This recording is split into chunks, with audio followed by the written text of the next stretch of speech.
made too many compromises already. Too many retreats. They invade our space, and we fall back. They assimilate entire worlds, and we fall back. Not again. The line must be drawn here. This far, no farther.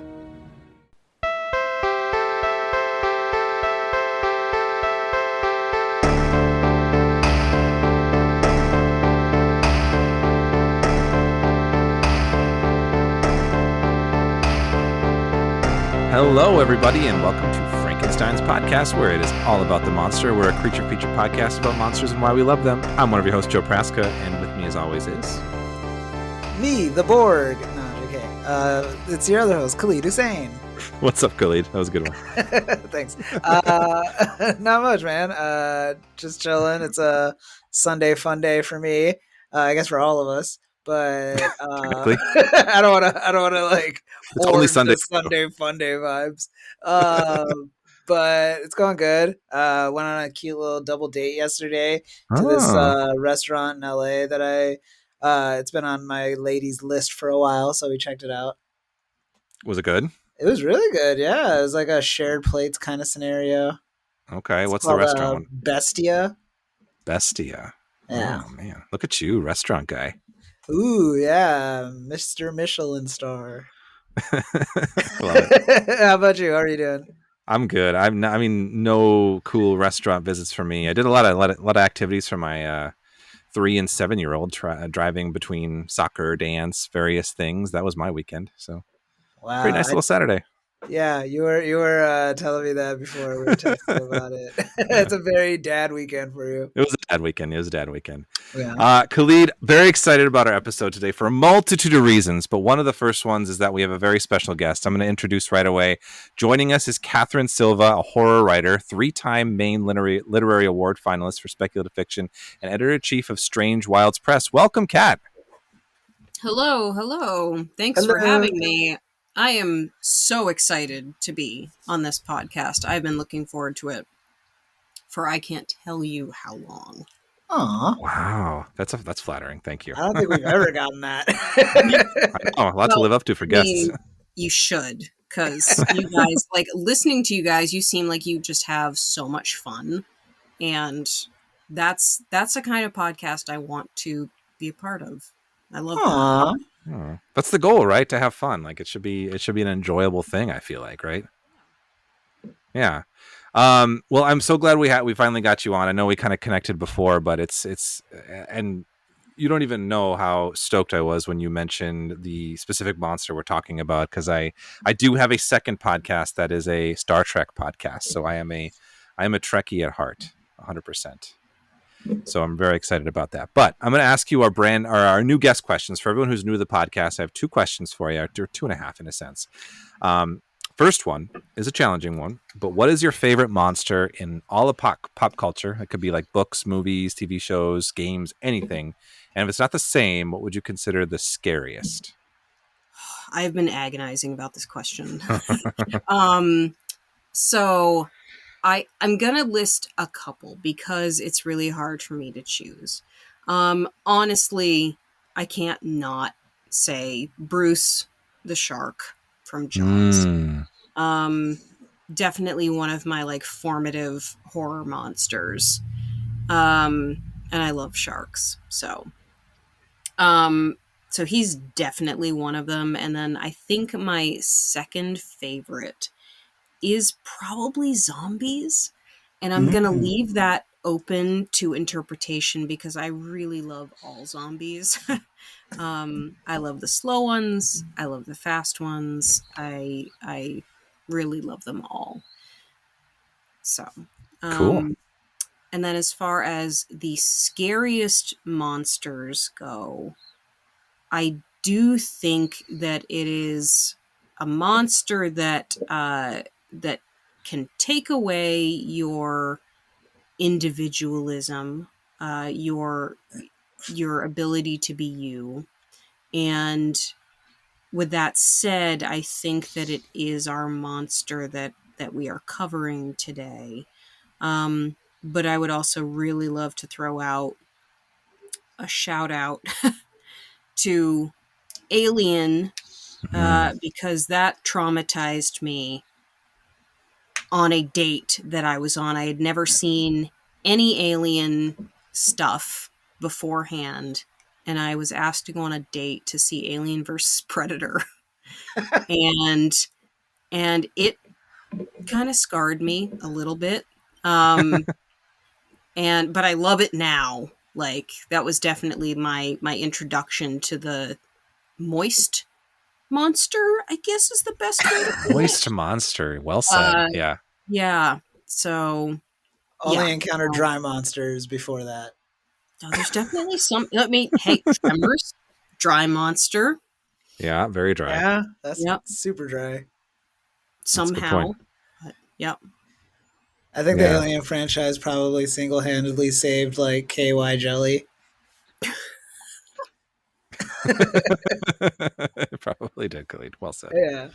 Just like 10, 12 movies and a TV show. Like, plus all the copycat films, right? That commission must be chef's kiss. Single-handedly keeping it in business. Yeah. Good answers overall. Jaws, right? That's it's like, what is it, anniversary? This like 50th anniversary this year, I think, right? Yeah, so it's a big year for Jaws. That's an exciting one. Did you say Bruce the Shark earlier? Bruce the Shark. Yeah. Is the Jaws name is the shark's name Bruce? Yeah. It is. So I've never seen it. A friend of mine who we will be having on the show, spoiler alert, down the line, but we're gonna do Jaws, and so I'm holding off on seeing it. I've never once thought that it had a name. No one's ever addressed it by name. Yeah, absolutely. Bruce. That's such a guy name. I mean, for a shark, for a giant mechanical shark, I don't know. Bruce is like someone you owe money to, like not a shark terrorizing the beach. I'm getting in the weeds. I'm just caught up on Bruce. I mean, Bruce is Batman. Yeah. That's a man.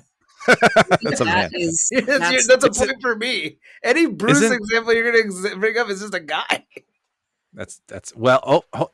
Isn't Bruce the shark the name of the shark in Fishtail also? Shark Tale? Shark Tale, the Will Smith one, Haven't the not seen Nemo one. I think he's named Bruce. If he is, it's probably a reference to Jaws. I'm certain it is, but there you go. There's another shark. Fair. There's two sharks named Bruce, and one of them is because of the other shark named Bruce. you win. Yes. The reason that the shark went after everybody is because they owed him money. That's he was trying to get that. The reason he needed loan shark. He's a loan shark. Thank you for saying it. He's just trying to collect. That's funny. Yeah. I want like a Maleficent style movie in his POV. I'd watch it. It's misunderstood. Next question for you, Kat. What do you consider yourself to be most geeky about? God. I mean, really, for who I'm surrounded by in my day-to-day life, it is horror books. And I would say I'll add Star Trek to that. And I'll add shoes to that because that is my job. I work in a sporting goods store and I work in the shoe department. So I like athletic footwear is my thing that I know insanely too much about. Interesting. Horror books, Star Trek, and athletic footwear. What a trifecta. Really, I gotta ask. I've never had anybody with who've claimed expertise in this area. What are your thoughts on the new Hokas everybody's wearing? Oh, so not for me. We sell them like nobody's business. They are one of our most popular things. Flying off the shelves, I bet. They're good. I think that they have phenomenal cushioning. I don't think that their structure on top is necessarily the best. I think that On Cloud has better structure. And On a Cloud, that's a brand? Oh yeah. Yep. It's a Swiss brand. This is what the listeners come for, you know? Supposedly Yeah. it's for creature feature stuff, but really it's like inside baseball in the sneaker game. So we're sneaking in. Sneaking in. Get Secret it? sneaking Yeah. in. Yeah. That's what everybody needs to get. Yeah. Okay. Goes with the on cloud 6. On Cloud 6. I'm into it. All right. So I was looking at your website, Kat, and you mentioned kind of like your horror, like I guess happy place, I guess, or sense, or like your favorite like genres to work with is like a mix of grief and existentialism set within the New England wilderness. Is that sort of what the vibe that somebody coming to like a Kat Silva book could like expect to look out for mostly? Yeah, mainly sad. I love writing sad books. It makes me happy, and that sounds sadistic. I understand, but it just there's something about it that's very cathartic to write sad horror or grief horror, and it's just the idea that like you have all these sad thoughts and you got to have a place to put them in on the page is the best place. So I I've been doing that for close to 10 years, over 10 years at this point. And I would probably say that almost everything that I have written has fits in that subgenre, or is existential. It makes you think about who you are in the whole cosmic array, I guess. You know, how small you are compared to life and death. Yeah. Um, but yeah, that's kind of my coffee and cream, if you want to put it that way. Yeah. So I want to talk a little bit about your newest book, Where the Soul Goes. So before we get into it, I will just admit to I may not have said this on the podcast before, but maybe I have. One of my favorite like kind of spaces to explore in like horror, and it's really often in horror writing, is like the sort of liminal horror, if you've heard of that term. I'm sure you have, Kat, but like the idea of like this unsettling like transitional spaces, environments, this like unease and disorientation that's always kind of like within the space that you're occupying in that moment. One of my some of my favorite books I've read in the past couple of years in horror is like from T. Kingfisher, with like Twisted Ones and Hollow Places, and that kind of got me on that train. And it was actually looking for more books similar to that I actually stumbled upon Where the Soul Goes, and then I saw like you the pre-order, and I was like, this sounds a lot like what I'm looking for. And so I was really stoked about the book. So I recently got it. I have it next to me, so it's right here, the paperback. Uh-huh. And I've been really excited to get into it. So could you give just like a brief overview to our listeners? It is new, so we won't get into spoilers or anything, but like what the book is about? Yeah. So it is an alternate 1980s road trip gastro horror, which is a lot to throw in one, but I love just, you know, kind of fucking around with that and adding as many subgenres as I can. But the premise is that it is a chef who has come down with this degenerative disease that's affecting people called the ash. And the ash is basically this thing that burns you up from the inside, and it takes away your feelings, your emotions, your concept of your senses. Over time, and you kind of become numb. You lose that your passion and your will to go on. And so he gets this. He's in charge of a restaurant and he decides to close it because he just can't keep going with it. And on the day that he closes his restaurant, he learns that his ex-protege, who used to work under him, has died in a bombing by this radical group who is sort of praising the ash and thinking that it's like God's gift to people.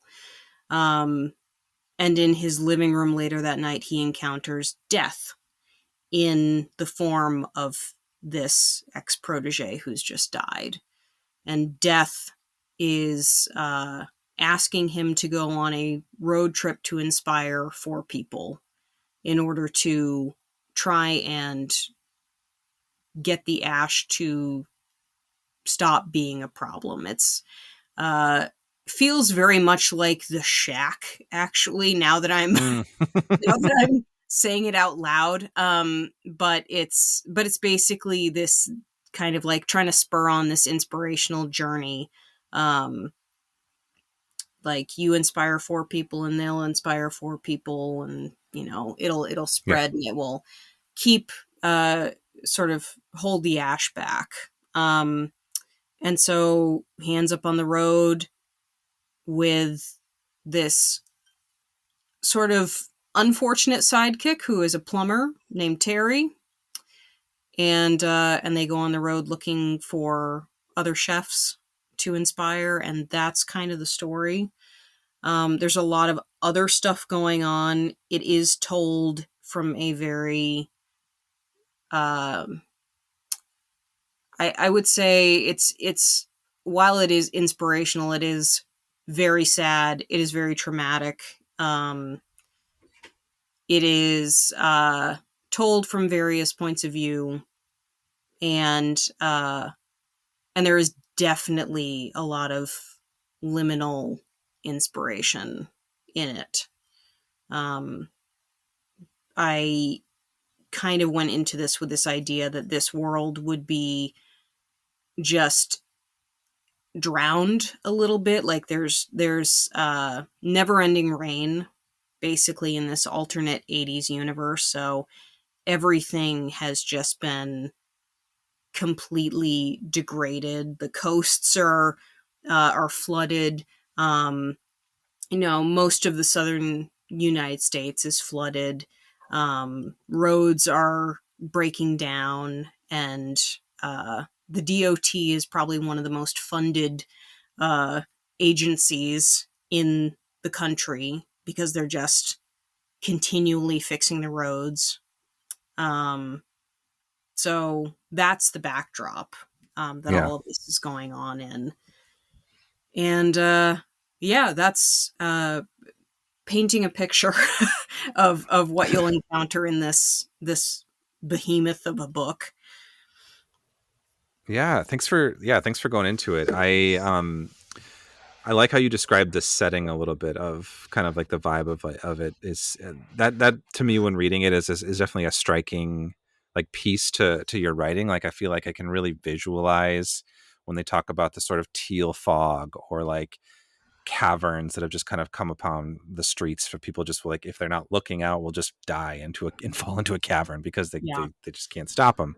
It's vivid and but it's also it's really melancholic. I'd say like sometimes I'm reading it before bed and I'm like, ooh, I'm sleepy right away. but it's really good. I'm really enjoying it. So like I appreciate the work that you put into this. The cover art is amazing. I know listeners can't really see what I'm holding, but it's got these cool like blending of like teals and pinks and magentas and all that. It's just a very eye-catching cover. I imagine if it's in bookstores, I feel like people will definitely be drawn to it. So Thank you. Very excited. Would you, any of your just for listeners who may not be familiar with your work, other than Where the Soul Goes, would you recommend a good starting point for maybe some of your books? I know people who listen to it usually are like monster fans or horror fans. Is there anything that you'd say, check this one out first? So probably my most well-known book right now is Undead Folk, which is, it's a really small novelette about a woman who brings animals back to life by putting people's souls into them. And, so that's a really good one if you want to kind of get a taste of what my writing is like. For this season, if you want something a little more spooky Halloween, Hallowed Oblivion is my Halloween novelette, which is, about park ranger who goes into the White Mountains to find these kids that are lost. And it is sad somehow. And, but also has a little more monster creature feature going on. So that's a little spookier, I guess. Okay. Well, definitely I'll link the page with all your books and stuff. But yeah, so people can find your books on your website through various links, and we'll hopefully get some more people reading your books for sure. I know I'll be checking those out. But thank you for sharing that. We're going to circle a little bit back to, we'll say the Ashen kind of characters when we talk about our Borg a little bit. But before we get into our monster in question for this podcast episode, Khalid, I have a question for you. Bet you do. Bet you do. Khalid, what do you call a melancholy android? A cyborg. Oh, yeah. You knew this one, didn't you? No, I just thought about it for 1 second. A cyborg. And that's a segue, Khalid. What are we talking about today? Thanks for asking, Joe. Today we're talking about Star Trek The Next Generation, Season 2, Episode 16, as well as Star Trek First Contact, directed by Jonathan Frakes. So I've got a synopsis for both of them that go a little something like this. Space Goblin Q is in his brat era, so he hurls the Enterprise crew into the nethers of the universe to encounter a nightmare enemy that kills 18 people. What a silly guy. And then for Star Trek Star Trek First Contact, the synopsis goes, Jean-Luc and the gang take on the biggest threat the Enterprise has ever encountered, imposter syndrome. Also, the Borg robo-shame Data with free plastic surgery. What a monster. They're creatures of the abstract that live off potential energy. It's alive! So many subtitles, Khalid. You're having a tough time with that one. It was a lot. It's the jumping between the two, you know? Yeah, I get it. It's fair. You did well. Good synopses. I'm still a little pissed that you knew my pun, but I'm okay with it now.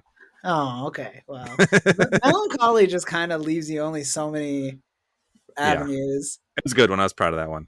All right, cool. So, as I mentioned beginning, I'm so stoked to talk about Star Trek on this podcast. It feels like a blending of worlds a little bit. I do want to just, before we dig into some of our thoughts on this, I have a little bit of background of just like how the Borg sort of came to be a little bit to just kind of like inform like our discussion a little bit. I just wanted to share that with our listeners and with you guys. So Star Trek, I'd say itself kind of doesn't really need an introduction, but in this discussion, Gene Roddenberry, creator of Star Trek, he had strict rules for the franchise once the Next Generation had began. He believed that in order to maintain his utopian vision for Star Trek, there should be no jealousy, tension, or interpersonal conflict within the crew itself, which proved to be a massive challenge for the writers who felt this like handcuffed them, and they often butt heads with Roddenberry. The rule eventually went out the window in season 3, and as you can tell from like successive Star Trek shows, like that's not the edict anymore. But one of the writers at the time, and this was during season 2, was a guy by the name of Maurice Hurley. He often butted head with Roddenberry a lot over this rule specifically, but he wanted to introduce a new villain that couldn't be reasoned with or stopped. And prior to this, the Ferengi were introduced in season 1 as like the new big bad for Star Trek, but they failed and they were very silly. So nobody was really taking them seriously. They got bad reviews. But anyway, so Hurley envisioned this kind of unrelenting force as an antagonist. He initially thought of it to be insects, like an insect race. We see a little bit of that with this episode in season 1 called Conspiracy, about a race of bugs that kind of body snatch the admirals, which is kind of a cool episode. But the insect race was too difficult for like the regular makeup and VFX on TV, so they shifted gears to do something like cybernetic and organic life forms. Cyborgs, drop the psi and make the Borg. So thus the Borg were born. That's kind of the background of how they came to be. And then we, of course, are introduced to them in the season 2, episode 16, Q Who. Which, fun fact about this episode, was nominated for 3 Emmy Awards in '89. 2 for sound editing and outstanding sound mixing, but it was nominated but failed to win outstanding special visual effects. Anywho, with all that being said, Khalid, I wanted to actually ask you right away, since you're like the less familiar with Star Trek. What do you think of Q Who? I've seen a couple of Q episodes now, Mm-hmm. so I get the general idea of him. He's kind of a lot to deal with. Jean Luc does not get enough credit because it's like this all powerful deity, but also just very emotionally insecure. You know, Yeah. in a way that would just freak me out. But Jean Luc really handles it with great aplomb. Uh, but yeah, I thought the episode was cool. I really liked the misdirect of him kidnapping him for the first 10 minutes of the episode and Yeah, seeing that's fun. everybody just all hands on deck for it, just to have him come back and do something way worse. Uh, but yeah, also it feels almost such a irreverent episode, or at least it's built up to be this irreverent episode, and then they just introduce you to this nightmare race that's akin to the Daleks, you know? Yeah. So that was a cool you're not gonna see it coming based on how it starts type of deal. But yeah, I like the episode overall. It's always charming going back to the earlier seasons of TNG. You know, it feels just so far removed from our time now. And yeah, it's just seeing young Geordie and the gang. It's always great. I've said it before. The beige carpets feel like a warm embrace sometimes to me. You It's actually just have said that before. I've said that before. Yeah, it's true. It's very true. That's funny. Kat, I want to bring you in. Did you get a chance to rewatch Q-Hue? I'm sure you remember it, if anything. But what are some of the thoughts on the early Borg in TNG? I had not seen that episode Really? until I watched it about 2 hours before we did our recording. And no, my first encounter with the Borg was First Contact, which I saw when I was 8. And so watching this after having watched that, it was more humorous, certainly. Especially because they bring you into that episode with this goofy, random character who's like, "Oh no, I spilled my cocoa on the captain." And you're just kind of like, how could this episode be that scary? Yeah. You know, but there's really this we're going to introduce something bad into this episode, and we're going to make you feel powerless about it. And I don't think that, honestly, they're not that scary to me in this episode, because I've seen what they can do. Scarier Borg, yeah. Yeah. And they don't until the what the season 3 ending. Best of both worlds, yeah. They're not, you don't know how terrifying they can be really until that episode, until you find out that they can assimilate people. That's really what does it for me about them, is that's the terrifying thing for me. So rewatching or watching this episode for the first time, I was just kind of like, yeah, I can see where the beginning of the season, we didn't really have anything to be afraid of until now, until we come up against this unstoppable force that is the Borg. But they just weren't, I don't know, they just aren't scary to me in this. Yeah, they were still figuring it out for sure. It's limitations and stuff. It's interesting. I almost forgot about that point that you brought up, that they did not talk about assimilating really in this No. first episode. It was, I think Guinan talks about they destroyed her planet. They destroy planets. They talk about that. Yeah. But I don't think there was a whole lot of assimilation talk yet at that Well, point. they're more of a conceptual problem than a threat, you know? Especially because it's all kind of couched in this is basically a genie side quest that Q sent them on. They're not certain it's actually real at first too, right? They're tell us this is one of your tricks, right? Right. So it's hard to, in that introduction, you recognize the threat that they are, but it's like literally just like it feels like a Kobayashi Maru, if I'm using that analogy well. Like No one it's scenario. it's just a no-win scenario, and like they're just there to like input the variables that make it so that like it doesn't matter how clever you are, like you can't get around them. Mm-hmm. Mm-hmm. So yeah, it's interesting compared to like the later depictions of the Borg when they're a more personable threat. Yeah, it is very interesting to compare like this episode with where we see him in First Contact and beyond. I think it's fascinating. Plus the makeup and I'll get into the effects of it all when we do the monster bit, but like the makeup and the effects changed significantly. Yeah. There's also just like, I think, Kat, to your point, like there is some just like interesting humor in this one, like the beginning scene, which Khalid, I know you watched Lower Decks, so I don't know if you get the reference, but the actor who played that character, Sonia Gomez, that like one who spilled the cocoa on Picard, Oh yeah, she was meant to be like a recurring character on TNG, but I think she ended up leaving for something, and she actually retired acting. Her name is Lycia Naff. But Mike McMahon got her back for a Lower Decks cameo just like a couple years ago to be like an admiral. Her character is an admiral now or something. well, that So seems like a lot. yeah, it was very funny. So that was like she didn't make like that much of an impression. I know, it's just so like that's just the depths of Lower Decks. We're just got like this random the character. fandom, yeah, it has many different corners. It's very fun. I thought you'd appreciate that.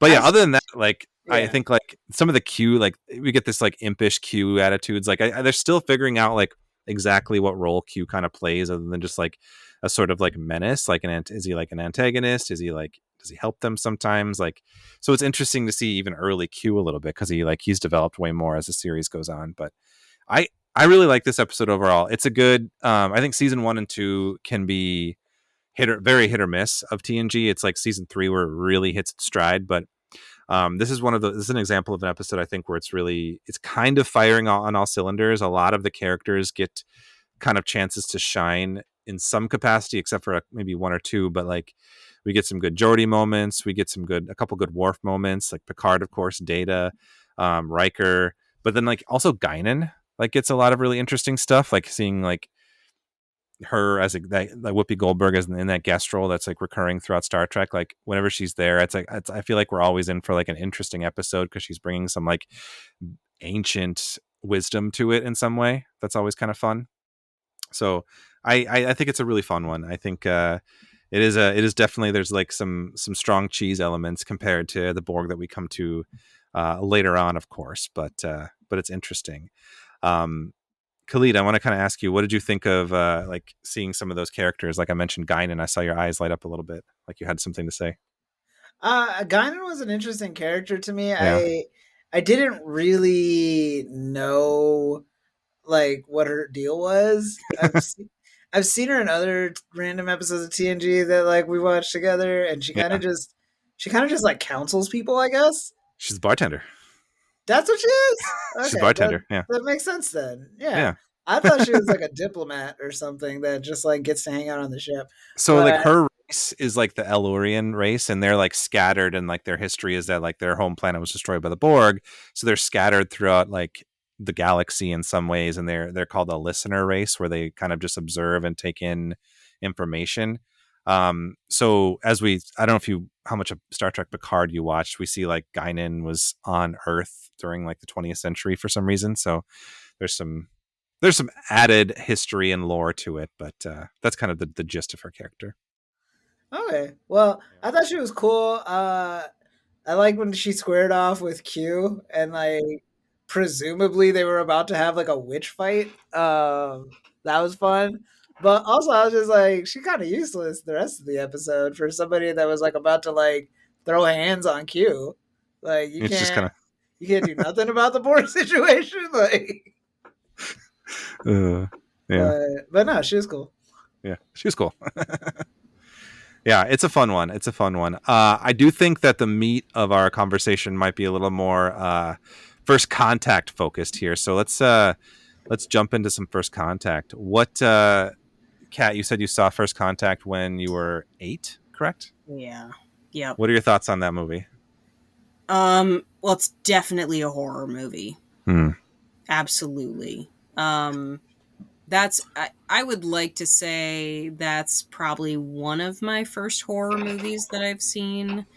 And I'm going to throw this out there, and I'm sure that you guys might have a different opinion, but I think that the Borg can be represented as zombies in their, like, the idea of them as being kind of, they're not mindless, certainly. They are of one mind, but they definitely have that same, like, that shambling thing that's coming towards you that feels like it can't be stopped in droves. And so it was essentially my first zombie movie. And I was absolutely terrified. And it's still one of my favorite movies, for nostalgic purposes. But yeah, I think it's a really good blend of comedy and horror and sci-fi. And I love Yeah. the movie. It is really good. It's like top tier Trek movie for sure. It's a good one. I remember when you showed it to me back in the day. Yeah, Khalid, give me some of your thoughts on a rewatch. I love all the Zephyr Cochrane stuff. It's funny to just like see these people just like that are like so happy and like clearly not like mired in the troubles of your time in any way, but then like you, they just keep like reinforcing the idea that like the reason they're happy is because of you. Like that's suffocating. That's terrifying. And I love that like they were like sly enough to like play with that, and like it feels so real, and that like they really like Lower Decks works because like that's basically how like the fleet of Star or the people of Starfleet are, you know, like they're just happy, like, hey, money's not a thing, like we get to just keep like helping civilization, like this is great, like I love my job.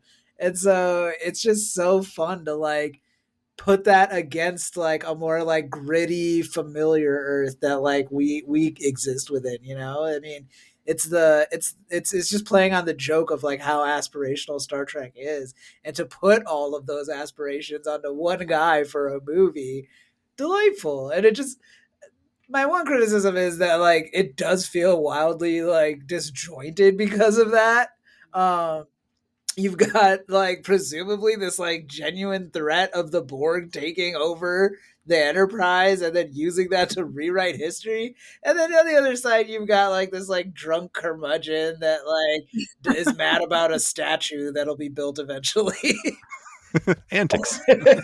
So I don't know that it like really lands it in terms of like the varying tones, but I really did love like some of it though, like a lot, like in terms of like what they were going for. Yeah, I think I really like the despair tones. I feel like it's kind of a good counterweight in some ways, but it's sometimes like I feel like I have to remind myself like 2/3 of the movie, like, oh my god, like Riker and Geordi have no clue. Yeah. It's like life or death. Yeah. Which like they I guess like they probably do have some clue, like that's like how all their missions go, but Right. even still, like just in a movie form, like I'm just like, how worried should we be? Well said. So a little bit of background about this movie. This one was written by kind of staple Trek writers Brennan Braga and Ronald D. Moore. So they were asked to put together the story, but they were told by the powers that be that they had to be a time travel story because that was successful in the old TOS films with the Voyage Home. They also really wanted to include the Borg personally, so they're like, let's do it both somehow. The original draft of the story was called Star Trek Renaissance, and it was initially about the concept of the Borg attempting to prevent the emergence of like the European Renaissance time, like 15th century, and the Enterprise would have had to go hunt down the Borg to their hive in like a 15th century castle dungeon, and they had sword fights and stuff with phasers, and then apparently Data was going to become Leonardo da Vinci's apprentice. Sure. So Right. But apparently, so Ron Moore apparently said it, quote, risked becoming campy and over the top. And Patrick Stewart said he did not want to wear tights, so they moved away from that story. Wow. See, that's the most surprising part to me. I feel, just based on everything I know about Patrick Stewart, I Right. feel like he would like love to do tights. Like it would like take him back to his like Shakespeare I days. feel like maybe in just this era of his life when he's like, I mean, we saw him climb those like vents. He's like really muscly at this time. Maybe he's just like, I'm not feeling tights. I got to be action hero now.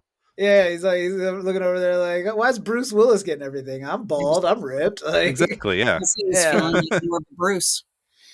Yeah. Bruce, circle back. Wow. Wow. 2 other non-shark Bruces, Joe, if we're keeping score. All right.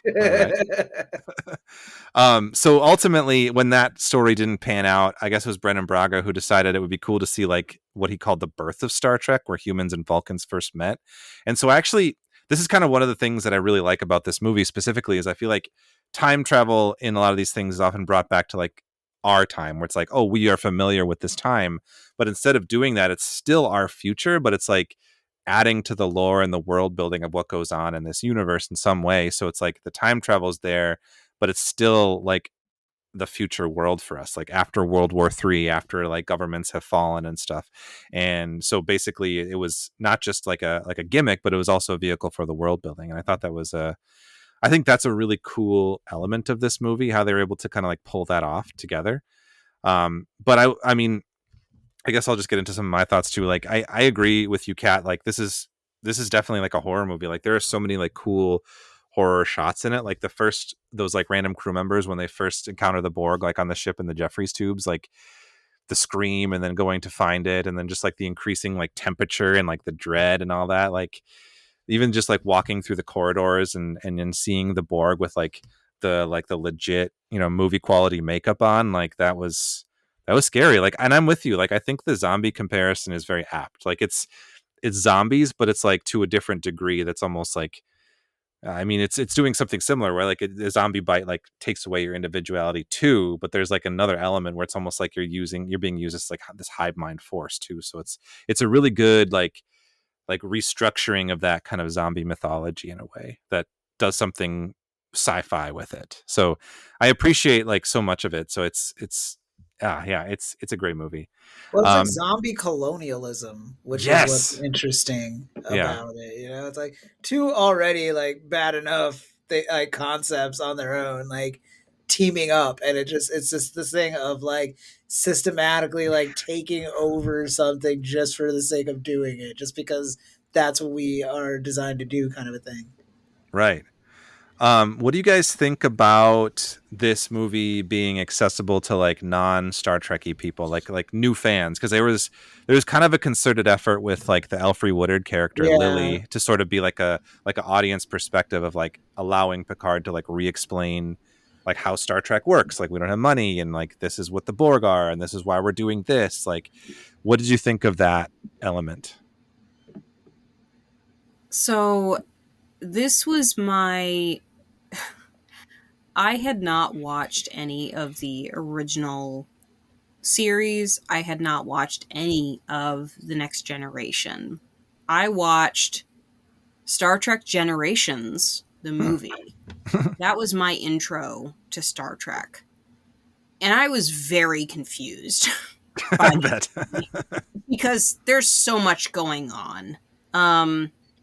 So when I saw this, it felt like a proper introduction to Star Trek The Next Generation and Star Trek in general. What I think it offers to people who may not be Trekkies is that it does feel a little more mainstream. It does feel a little more like a well-rounded movie, and it definitely, for horror fans, it feels like a horror movie. So it gives you everything plus levity. Like there's definitely the disparate elements of, you know, the guys on the surface of the planet who are dealing with one thing, and then the people in the ship dealing with the horror aspects. But that levity of everybody that's down on the planet sort of going through the antics of the guy drunkenly dancing to Roy Orbison, realizing that he's sort of the one that inspires everybody. I think that's necessary, and it makes it that much better of a movie for somebody who is maybe not familiar with the whole universe. Um, so I think this, out of all of the Next Generation movies, is probably the best one for people to watch if they wanted to get a taste of the Star Trek universe, and not feel completely lost with what's going on. I would agree. I think that the Alfred Woodard character, which she did great, for basically being like the why is this happening? What is this character in a movie? They could have done a lot worse. She is just such a strong actress, and She's I love the phenomenal. shootout that she has with Data. That was really well done. But yeah, like I think that with something that's like got so much lore like Star Trek, there's really no like short of starting at episode 1 of the original series and just like doing like the long haul through it. You're gonna always kind of be dropped in, and like there's gonna be established relationships. So I think that all that aside, it felt like a perfectly like acceptable, like if I don't know anything about this movie going in, I could still walk away saying like, yeah, I get it. Yeah, I would agree. I think she's great. I think she was a good, like, not just kind of like a blank slate of a character who's learning everything, like has, does a lot with that role. Loved her line where she's like, Borg sounds Swedish, and then later, definitely not Swedish. Definitely not Swedish. Yeah. I was like, That all was great. right, Buffy. I see you. I see you with the little zippy 90s A little dialogue. zippy. Yeah, exactly. But she also like does a good job, like kind of being the balance for like Picard too. Like when Picard starts to kind of unravel, right, when he loses that control of like what's going on and being like, no, this is just like, this is down to like me or them and who's going to win, and like I'm going to take my crew down with me in this pursuit. Like, of course, like as she points out, the Ahab comparisons, like have like she's like that voice of like that person who like kind of talks him off that ledge a little bit, which is interesting, because I do think like the seeds of Picard kind of unraveling are laid so well throughout the movie. Like his just anger towards the Borg, or like unforgiving nature, even when it's like his own crew members, like who've been assimilated, and knowing that he is somebody who's been brought back from assimilation, like having this just like intense bias is like, no, it's worse. It's everything's worse. Like I'm just gonna like kill you straight up, like cold. And like it's, or even like when he almost on the holodeck when it was one of his ensigns or whatever, like they make those moments, I think, so like punctuated that it really leads up to like his big monologue in his ready room really well. And I think it all harkens back to that opening scene when the admirals say like, no, we actually don't want the Enterprise to join us in this battle because of your previous experience with the Borg. You're a liability in some way. And I think that's such an interesting thing, because we as viewers who've watched Star Trek for so long, we're like, oh, bullshit, like they're the best people to do it, right? And to be fair, like, yes, Picard knows exactly where to shoot right away and like what to do. But I think like it also, in Star Trek, true Star Trek form, like you question like morals, you question ethics a little bit. Like later on, when you see Picard starting to be like, this is about my vendetta, you're like, okay, so there is an element of truth to like, you have some issues with this. Like there's some trauma that, maybe the admirals were thinking like, you shouldn't be put back into that trauma so quickly, like there's some validity to it, even though like we as viewers and we as fans of these as heroes, we're like, oh yeah, I know they should be in the fight. So like I feel like it's just an interesting, like smart move for the movie to be like, maybe we need to think about that perspective a little bit. Like, who are our heroes, and what is their like approach to this? Like it's very well done overall. And of course it leads to that the line must be drawn here. I said that so much as like a first grader. First grade me said it all the time. No kids got it, but it was such a great line. You were such a weird kid. I was. Yeah. But such a good scene though, right? You broke your little ships, right? Oh yeah. I love it. Got the whole thing memorized. What did you think of the Data stuff in the film? Like the subplot, basically. So, Kat, do you want to go first on this one? Sure. I mean, that's what pulled me in, honestly. Mm-hmm. Because I was a huge fan of Data. He was my favorite character. as a kid.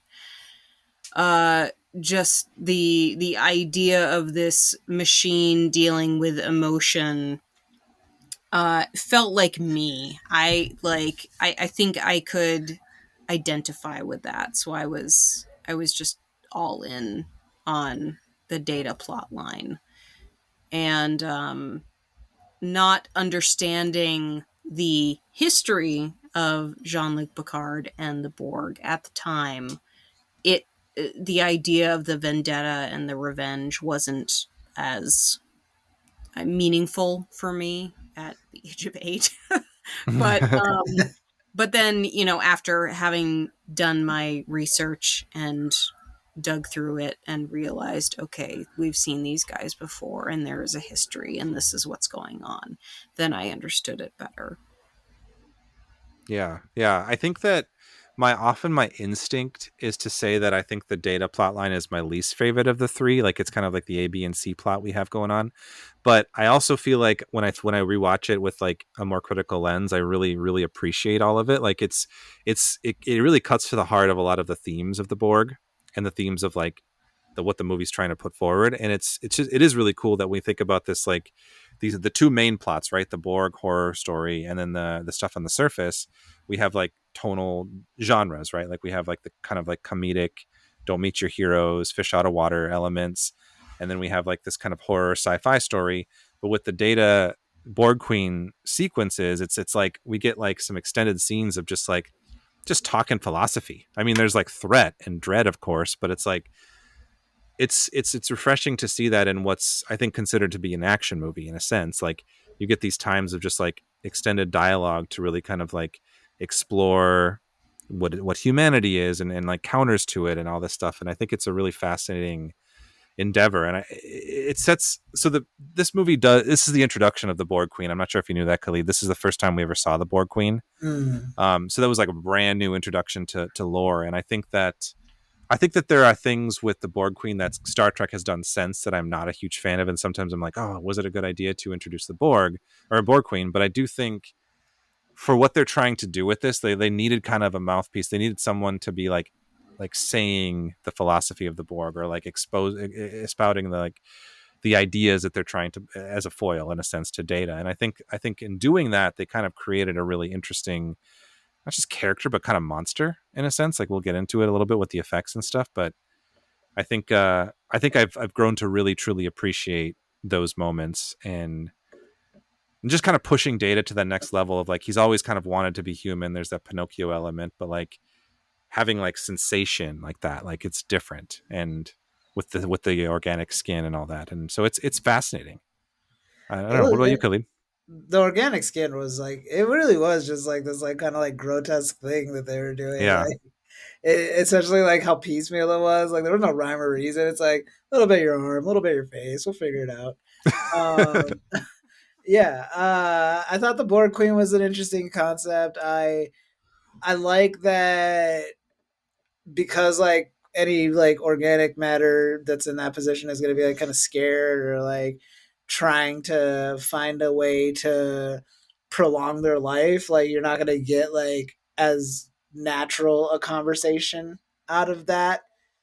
So having Data be the one that's in the like hostage seat like that and get tortured, and it's really more just like conceptual like stuff happening more than anything else. Like that felt more apropos of like Star Trek. I also, yeah, I think it's funny that like, because like we've like between Asimov and Roddenberry and all these like sci-fi writers, like there's always like this like fascination with inorganic life, artificial intelligence, like as we used to know it, at least. And it's always like so cool to like see these conversations like with the writers, like being able to just like put all of the things that like they're so fascinated by into the mouths of like these creatures, of like, okay, why would you want to be human? Is like, that's a fair question. And like, if you're a good enough writer, you can give like a character like Data the opportunity to explain it, because it does kind of just seem goofy. on its outset. Like it feels like you're just like cosplaying or something, and it's like you're an immortal being with like so much knowledge. Like what could you possibly get out of it? And it's scenes like that you get to really like expound on that. So I was a fan of it. Yeah. The effect of seeing the skin when she blows on it was really good, especially considering like when this was made too. Yeah. That was really cool. Yeah. But yeah, it was a lot. Got some good lines. Got the fully functional line there. That's fun. Yeah. So why don't we dig into the Borg specifically? Shall we monster? Let's monster. So I have a lot about this one, but I think when I was trying to explain like what I think the Borg are, I feel like I said zombies, like you said, Kat, but I also think a little bit of Frankenstein, a little bit in there, like just piecing together like parts to make something new. So vampires also, they literally there's a vampire element. Yeah. So I feel like when you look at like horror archetypes and how they're able to draw from those kinds of like monsters, creatures to create the Borg, it's really clever.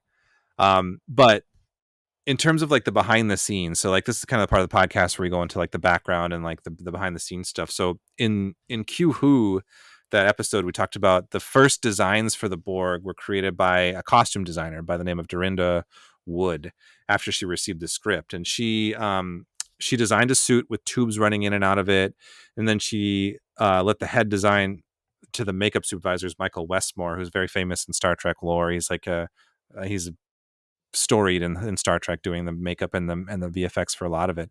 But the headpieces for the main costumes were made at the same time by two different departments, with the costume and the VFX working together. The base head was made. This was all made from foam, most of the stuff. They used modeling kits, polyurethane for the electronic parts, but they actually found it more effective to actually use like real electronics for like the kind of the arm pieces there. But he did design like latex attachments to allow for the tubes to be attached to skin. And then there wasn't a whole lot of bare skin left, and so they just kind of covered it with this kind of like white makeup, even though what we see in First Contact is what I think they initially wanted to look more like, but they only had the sort of resources to just kind of make it this like white face, almost similar to Data in a sense. So I think that it'd be safe to say that it's like that, like going back to seeing that Borg is almost a little bit quaint when you're comparing it to First Contact. Would you guys kind of agree? Yeah. Totally. I just kind of have like a rule of thumb that like within the Star Trek universe, you're just gonna get iterations of things. Mm-hmm. And my like headcanon for it is almost just like a Rashomon, like the whoever is like telling the story is like determining how we see them, kind of a thing. Interesting. Yeah. But yeah, I think Star Trek has a big history of redesigning races. Like the Klingons, famously in the original series, like were just people with like mustaches, and then we see them change. The Borg are different. Like a lot of races throughout the series have changed over time, so it's kind of a staple at this point, like you said. But the First Contact Borg, so we'll get into that. Like that was kind of where I feel like most people, when you picture the Borg, you think of sort of this version of it. So this one was kind of put together by a costume designer by the name of Deborah Everton, and of course Michael Westmore and a few other makeup designers. They were updating it, so they wanted to make it look like the people were assimilated from the inside out. And so like there was kind of those blotchy like skin, the more dynamic effects rather than just the white makeup. And so in this movie, they were able to have the time and the funds to make each Borg have a slightly different design. And they designed a new one each day to make it appear as if there was like an army of Borg. But in reality, there was only between 8 and 12 actors that actually filled the roles in the costumes and makeup. So the background Borg were mostly mannequins. So yeah, kind of a fun fact. Another update, they decided that it would be likely that the Borg would assimilate like multiple races. So we see like Klingon Borg, we see like all sorts of like famous Trek races like in Borg makeup. So somebody had to like get Klingon makeup and then the Borg makeup put on, which is like a really nice touch. I think, and makes a lot of sense, like in canon and everything. They So also did they get away from Borg babies like in the episode we watched? that I'm glad you brought that back up. That The was Borg terrible. babies. That was horrifying, wasn't it? Yeah, that was It was sad. unnecessary. Yeah. Especially when you start to like think of the implications of how that baby was conceived. Right. Like, was it taken? I don't know. I don't feel like I have a little bit about like where what we did, what Star Trek did with the Borg after this and stuff, but I don't recall. Kat, did you watch a lot of Voyager? Yeah, I did. Voyager was really the series that I watched the most of. So there's a ton of Borg stuff in Voyager, and they have a scene where they rescue a part where they rescue some Borg kids, but they're like teens. Yeah. And I don't remember it. I don't know if it's rooted in the idea that they were growing Borg babies or they were just young people who had been assimilated. I think they were just young people that had been assimilated. I honestly think they scratched the Borg baby thing, which, because I had no memory of that being a thing, and when that part happened in that episode, I was like, "What the fuck is this? Yeah, This is not okay. I don't it's like so this." weird. It's just like in a filing cabinet. Like Yeah, what are they doing? There's not even like a wet nurse nearby. Like they're just there. Yeah, that was messed up. I think that they mostly got away from that because I think like with when they sort of like doubled down on the assimilation piece, it was more like they don't really reproduce or have babies. It's just they keep bringing more people or races into their collective, right? Which helps with the zombie parallel a lot more. Exactly. Yeah. Exactly. Yeah. So yeah, thanks for bringing that up. I'm glad we didn't go this episode without mentioning the Borg babies. That's what I'm here for. Right. Bringing up Borg babies. So a little bit more about the Borg itself in First Contact. They did the eyepieces, which I actually feel like led to that really cool scene when they see the Borg walk through the darkness and all the eyepieces come on, you know, like the red lights. But the blinking lights in each eye were actually programmed with Morse code to repeat a production member's name in Morse code, so people can like eagle-eyed people can go through that. So the other VFX, like the big company that worked on this was actually Industrial Lights and Magic, and they had to kind of imagine what the assimilation of the crew member would look like. So they're the ones who came up with the idea that the little tubes would come out of a Borg's knuckles to start to put the nanoprobes like into the body right away. And then they were the ones who kind of made like so it's actually a CGI computer generated imagery where like we start to see like the worm like nanoprobes start to like go through the veins in the face. So that was actually like an external effect instead of on set. But that was thinking about it, like that was the first time we actually saw that kind of stuff. That was kind of a cool cool effect, I'd say. What would you guys say comparing to like the old episode Borg to First Contact were some of your favorite like updates to sort of the design?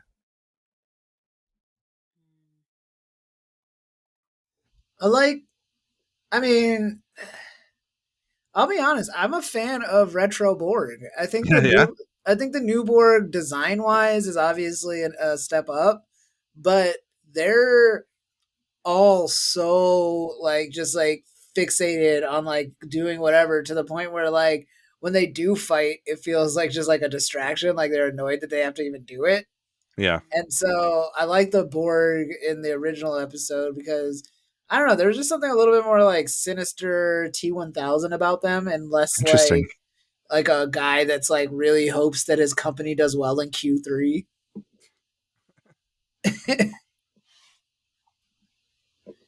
Yeah. What about you, Kat? Honestly, I think that the whole thing about like body horror, which is definitely a popular subgenre of horror, like I hadn't really thought about it until now, but there is a lot of body horror going on in with the Borg, and the idea that you're seeing it in more detail in First Contact versus what you saw in the original and in the Next Generation, it really, I don't know, kind of twists the the gears a little more and makes you more uncomfortable. We get the we're going back to the moist horror. It's just that like it feels uncomfortable, it looks uncomfortable, it makes you like squirm in your seat kind of horror. And the original series didn't quite do that. Like there's a scene in the Best of Both Worlds in part 2 Mhm. where you do start to get some of that body horror coming into it, but it's not at the same level as First Contact. Like they really want to make you like scared of this. So I appreciate just the going all in and making you feel uncomfortable. Yeah, I think that I don't know if this was it was just the inception of like when really like eye trauma was like a focus of the Borg. Like we have that scene where Picard gets like needle through the eye in his dream, and then there's like another scene where they're putting in the eye transceiver, and you see like just a empty eye socket with the machine inside of it. Like that was there's some pretty gnarly like horror that I don't think had been in Star Trek up until this point. Like it was a step up from some of the horror elements that we had seen. I almost want to say the design or the look of the Borg in First Contact, in a small sense, give me the biomechanical elements give me a little Hellraiser sometimes, you know, like just some of just like the pale, like abnormal things attached to like a human looking body. Like there's that. They're also like, I feel like with all the tubes and that stuff, there's like some Geiger elements too. Yeah, Into it it's as well. very Geiger. Definitely. So it's a very fascinating design. And yeah, I think I'm with you about the body horror piece. And I think did you watch any Star Trek Picard at all? The newer one? I watched the first season and I started the second season. I did not get to finish the rest of the series before my subscription ran out. Oh, And I'm devastated by that because I know that they really, really, really got into the Borg. they did. And so I didn't get to finish it, but I really would have loved to have seen what else they did. I won't say any spoilers for you then, but I mean, I think they have, if you're a physical media person, they have them all on Blu-ray, which is what I got them on. But I will say in season 1 of Picard, they definitely carry through. I feel like there's a significant eye trauma scene in season 1 with some Borg stuff too. Like I don't know if when Star Trek like got this whole like we gotta do eye shit into their minds, but they really carried that through. So yes, the eye thing from that movie was definitely horrifying. Mm-hmm. There's also like a weird squiggly arm thing going on in one of the scenes that I'm not really sure what's with the happening, wire. But they put the little arm on one of the Oh, that's right. Yeah, when it's like a cut off arm. Yeah, he's got like a weird Cthulhu thing going on, and it just you're kind of just like, what happened there? Like that was so gross. Yeah, it just it's different from when Worf tourniqueted his arm or his spacesuit with an arm. Oh yeah, that's later. Yeah. That's different. There was a part where it's like a close up of like somebody getting the Borg like arm extender put onto them, and so we see like a cut off severed arm that has like a connector on it, but it's kind of bloody from like a stump almost, and then they attach the thing. It's just like a bunch of close up gnarly shots of like the process of assimilation. That was cool. But yes, the Worf arm tourniquet ruled too. That was fun. Like everything about like Worf had some good moments in this one, like assimilate this fun line. Had a lot of fun with that. Also just like his moment with Picard on the bridge, like they're beefing. Yeah, that was well done. I thought that was really intense. Yeah. So the next piece to all of this is the Borg Queen, which we've touched on a little bit, but the Borg Queen is sort of the centerpiece in terms of like the creature effects of this movie. she was a challenge for the creatives behind this because they were trying to figure out the best way to make her unique, but still retain some sort of like human-like qualities. They really wanted to avoid, given like we talked about the Geiger element, they wanted to avoid any comparisons to films like Alien being like a queen type character like this. So what we got for folks who've seen this is like this pale gray skinned character with kind of an elongated head with coils of wire rather than hair. And we have Alice Kriege joining the cast to play the role. What'd you guys think of the Borg Queen as like a creature, like what it looked like or what she looked like? I mean, I think the intent was to border on the lines of making her horrific, but also seductive.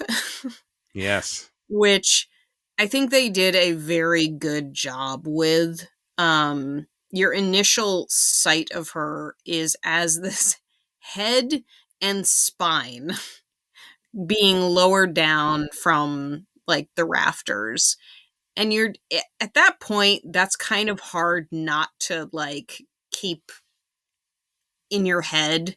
Even when she does get connected to her like body. It's the idea that like, yeah, it's that's just a body, and this thing is not human. It might appear human, but it's not. I really dug it. I thought it was great. I think that actress is amazing in everything that she's in. She always manages to be horrifying and typically the bad guy in a lot of things. But yeah, no, I really dug it. What'd you think, Khalid? I liked it too. I don't know why, but it like really evoked the opera Blue Lady in Fifth Element. Oh yeah. I think it's like probably just like the way like their outfits are designed too, are very much like kind of cleaved at the clavicle kind of a thing. But yeah, I don't know. I'm a fan of that kind of design. It's very fun. A lot of my favorite like '90s movies kind of had like, or at least like my favorite '90s genre movies, I should say, had like a character that was like similar in that design. Character wise, I think just going from like the episode where like the Borg are like this like leaderless just like entity to this where it's like a lady just like monologuing to Data. You know, it takes a little bit of the bite out of like the general conceptual horror for me. I could see that a little bit. I think design wise, she's great. I think Alice Kriege was amazing in the role, like really good performance. I liked it overall. I do think like what the precedent set for Star Trek moving forward, there was like some confusion. Like, was the destruction of the Borg Queen like the end of the Borg? Obviously, it wasn't, because they come back in Voyager a lot. I think they appear like 23 times in Voyager, I think is the fact I looked up. So like that we see like multiple iterations of the Queen where it's not just one single entity, it's like multiple versions of like a similar consciousness that can be uploaded to different places. So I do think one challenge with the Queen is it muddies the water a little bit. And it gives it does roll back the curtain a little bit too in the same way to some of that initial fear of just like these drones, these hive mind, like what's the root of it? I mean, there's still some mystery to it. I would say like we don't know, the beginning. There's like non-canon explanations, but we still don't really know the origin. But with that being said, with the Borg Queen behind the scenes, so Jonathan Frakes, who played Riker and directed the movie, he considered that entrance that Kat you were talking about when she kind of like gets lowered down, that he thought of that as sort of like the signature visual effect of the film.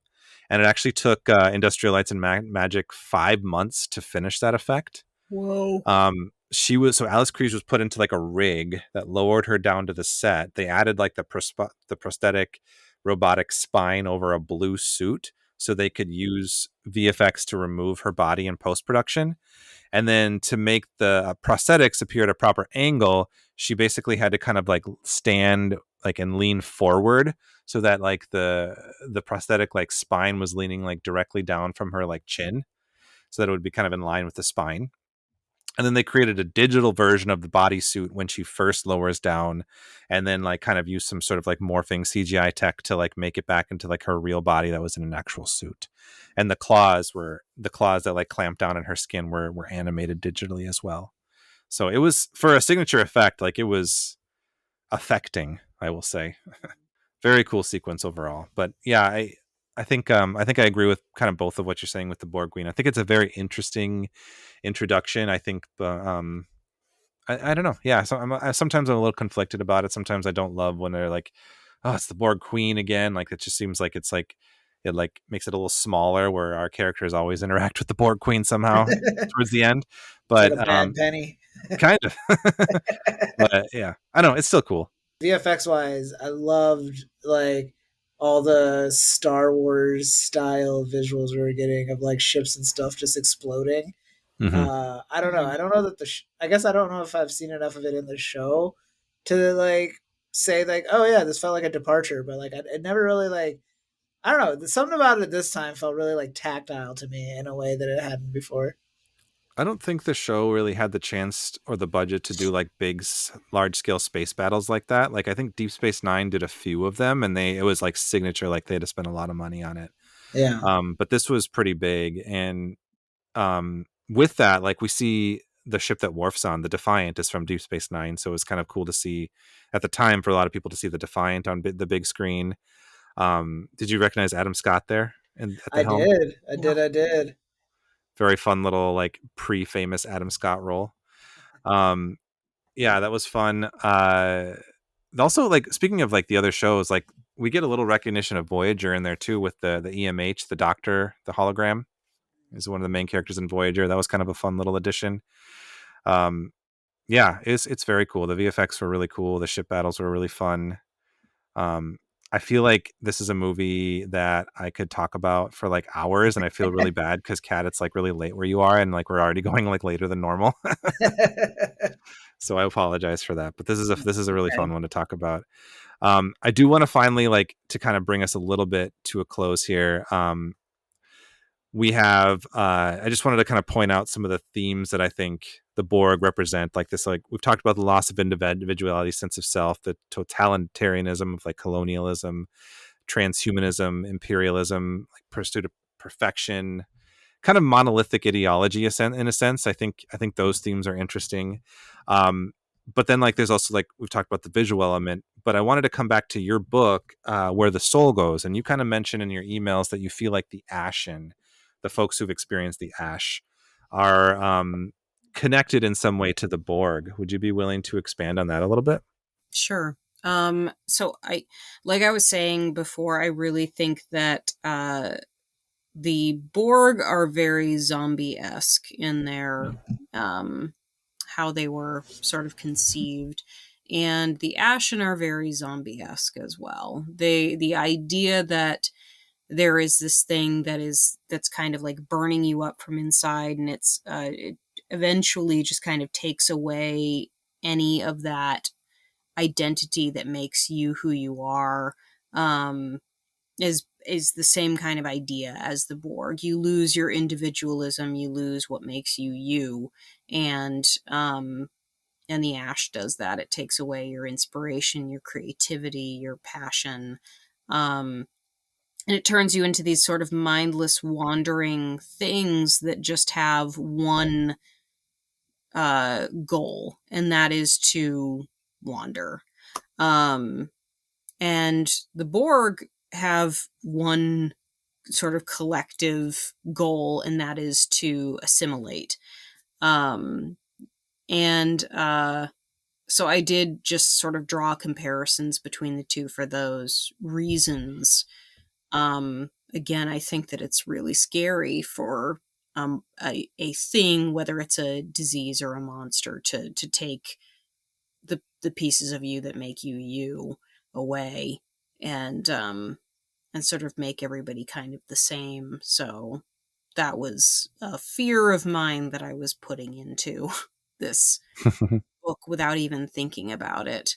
But I think, again, having seen this movie at the tender age of 8, I may have held on to that and brought it back, regurgitated it, if you will, into this book without really meaning to.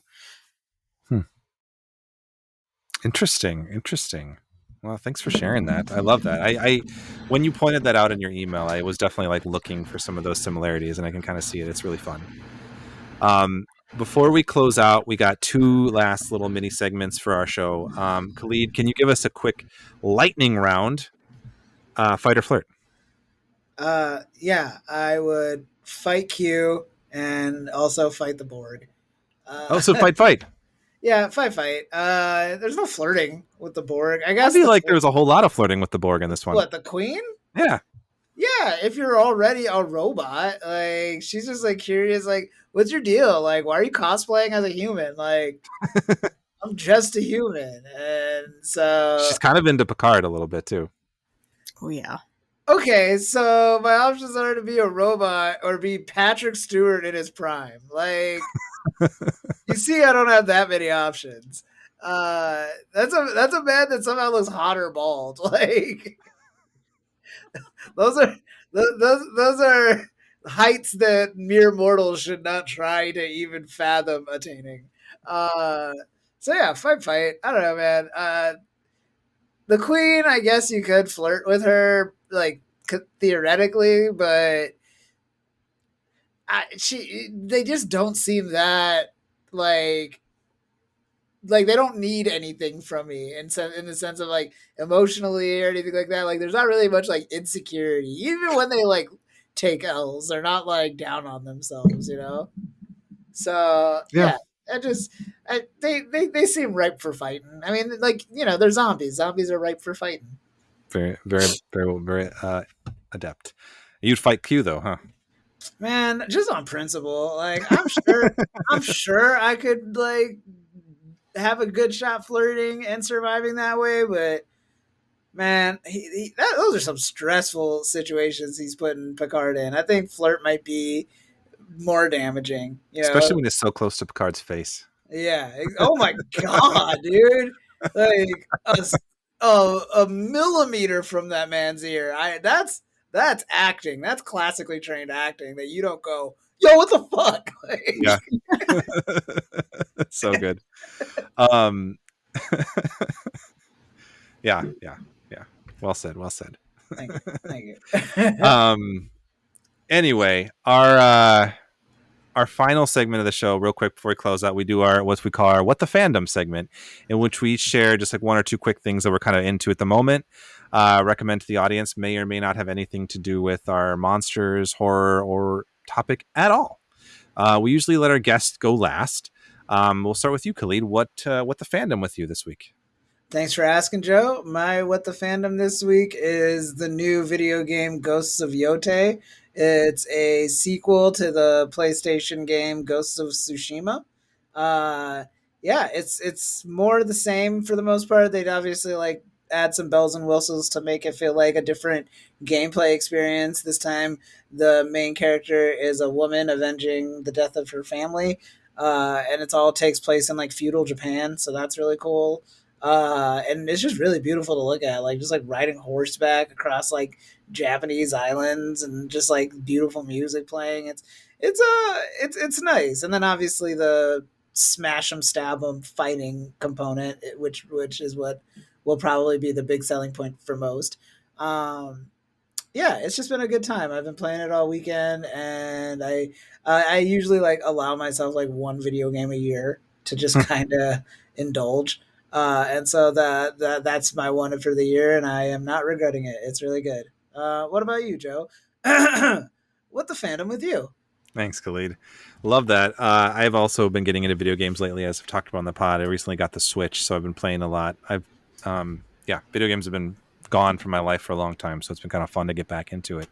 I am going to go a different direction, though, and recommend a little bit of a short film. Recently, we got the opportunity to watch a short film from a previous guest, Sharday Sellers, which was the film was called Picture, about a haunted Polaroid. It's a short, like 9-minute film. It just dropped on YouTube on October 1st. So we got a advanced screening. So I got some reviews out there, but I really, really dug it. It's like one of my another favorite element of horror I like is that kind of that analog horror where you're seeing something through like an old video or like a home movie. But like in this case, it's like a Polaroid and you see something that's like kind of creeping up closer to you. And it's like a classic kind of a Goosebumps-esque story, but it's told in a really cool eye that I think that she brought to it. So I wanted to give that one a shout out. Check that out. We'll link it and promote that a little bit.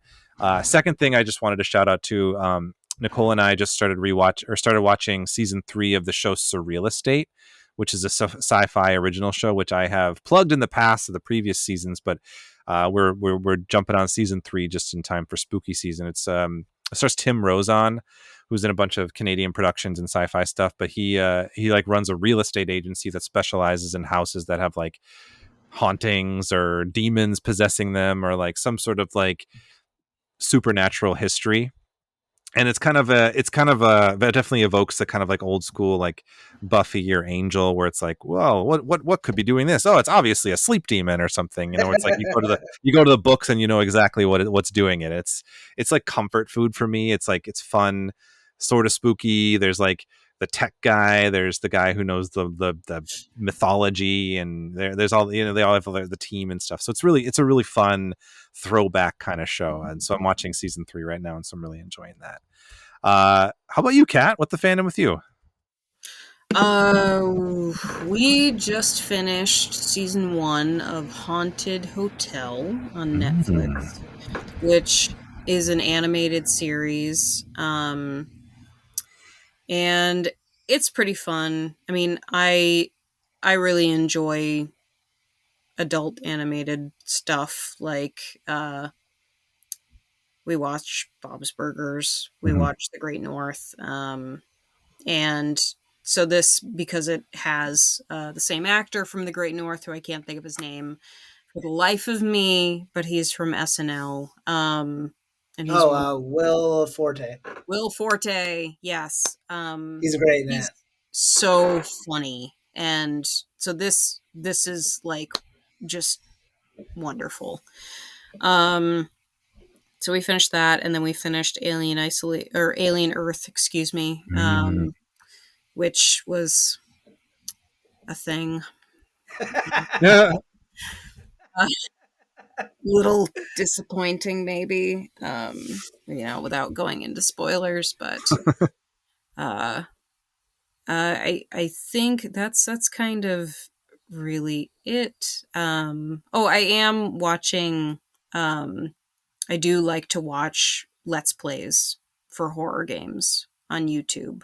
Okay, yeah. And so I've been watching a series of Let's Plays about I'm Not Human, which is an indie game that is like it's sort of dystopian apocalyptic. You live in a house and you're like, something is going on outside.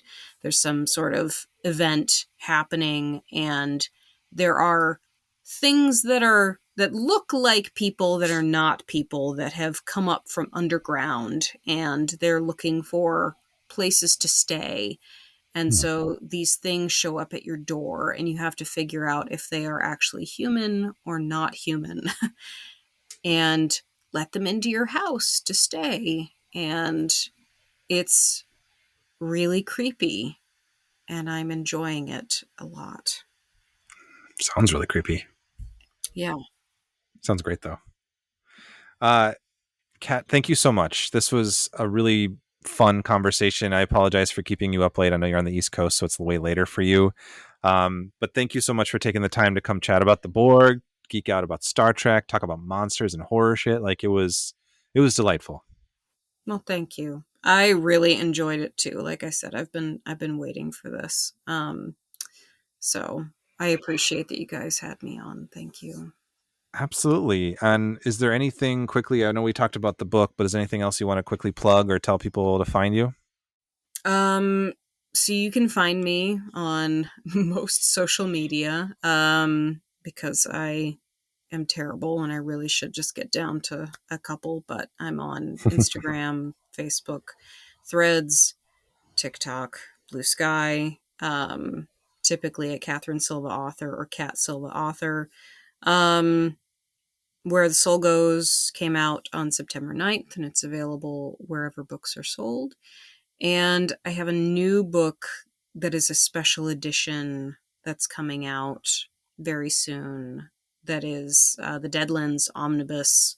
For those that like that dry horror, it's basically the Deadlands series, Undead Folk, Dead Folk, and Nothing Land in an omnibus with a couple of short stories that have never been published. There's only 50 copies available, and it's a hardback cover with like a new cover and a new laminate cover underneath. So cool stuff available at my website. Super cool. I'll link your website and all that stuff in our show notes. So if anyone's interested, go check that out. Awesome. Well, thank you so much, Kat, from me as well. It's really nice to hear that you're a fan of the show and have wanted to come on. That's really nice to hear. And yeah, the discussion was amazing. I know Joe's always excited to talk about Star Trek. The Borg is definitely more of a blind spot for me, so it's cool to get a little bit more like in their origins. I'm grateful for that. And yeah, just a little housekeeping for everyone. We do have a Patreon if you want to contribute. There's a $1 tier, a $3 tier, and a $7 tier. And every once in a while, we'll throw on some additional recordings that go beyond the scope of creature feature stuff. Just little conversation exercises for the most part, I guess is what I'd call them now. But yeah, check those out, and whatever you can do to contribute is greatly appreciated. It all goes right back into the podcast for gear and maintenance. So yeah, if you're liking what you're hearing and you got a couple bucks to spare, it could go to worse places. So yeah, thank you all again for listening, and until next time, creep it easy.